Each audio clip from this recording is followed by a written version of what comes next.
My mom, her husband, and I 16 are in group therapy with each other. We started therapy a few weeks after Father's Day because that was the final straw for them to insist we all needed therapy to work on why I won't let us be the family they want. We started at the end of July, and by the end of August, my mom accused me of lying, called me a liar, and laid out this really big sob story about how much it hurt to have me lie to her and do everything in my power to destroy her marriage. It pissed me off so bad. I didn't lie at any point of this. I said as much in the follow-up session, and the therapist asked me to outline my side and how I felt having mom call me a liar. My mom kept trying to interrupt me. She told the therapist to shut up, and she accused me of being a vicious lie. Then, to give some explanation about the situation, my mom and her husband got married 3 years ago. They moved in together 2 months before moving in. They sat me down and asked me if I was okay with us moving in together and making a family of 3 again. Mom brought up how we'd have a man around the house again. My dad died, and how good it would be for her to have a husband and for me to have a dad. And he said he couldn't wait to be my dad, and he always wanted to be a dad. He said he already had plans for us for Father's Day.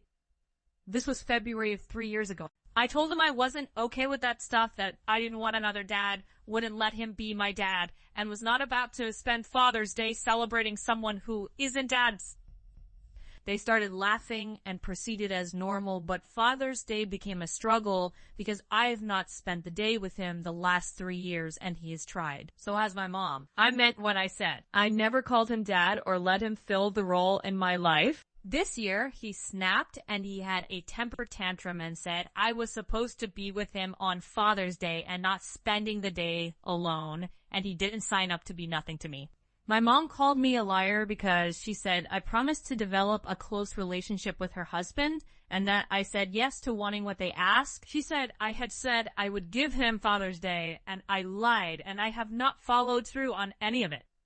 She said I made them think I would be a willing participant and I wanted us to be a family. It pisses me off because I never said what she claims and I even repeated what I had said back then. The therapist couldn't get mom to apologize, and she has no control over the sessions where my mom and her husband dominate, so I'm totally silent and Di's own out. They only realized this 2 weeks ago. They called me on it, and I spoke up again after more than a month of no talking in therapy to confirm I wasn't listening, and it came up last week, and I said I was done engaging because I was owed an apology for being called a liar. My mom and her husband are pissed that I'm wasting everyone's time letting therapy happen. Am I the asshole?